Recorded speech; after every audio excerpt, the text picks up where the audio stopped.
Hey everyone, I'm Fernando. Welcome to Host2B Academy. In today's video, I'll show you how to delete a Shopify store. First, we'll access the Shopify dashboard. I've already got the Shopify dashboard open here.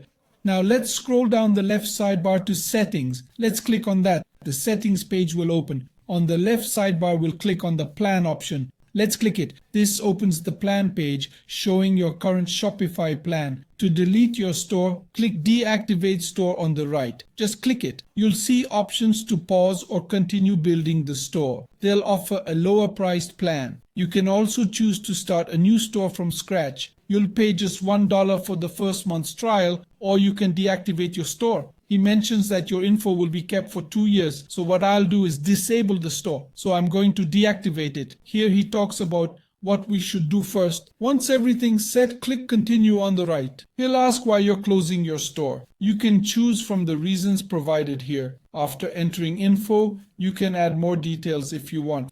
Finally, click the continue button.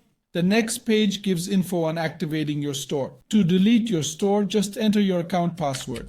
After entering the password, click Deactivate Store one last time. And there you go. Your store is now deactivated. Here it says the store is deactivated. Now everything has been deleted. If you want, you can still recover your plan. It shows how to recover your plan if you access your account. You have 2 years to reactivate and continue with your store, just like before, continuing to pay for the Shopify plan. So now you've successfully deactivated and deleted your Shopify store. I hope this video has been helpful to you. Bye.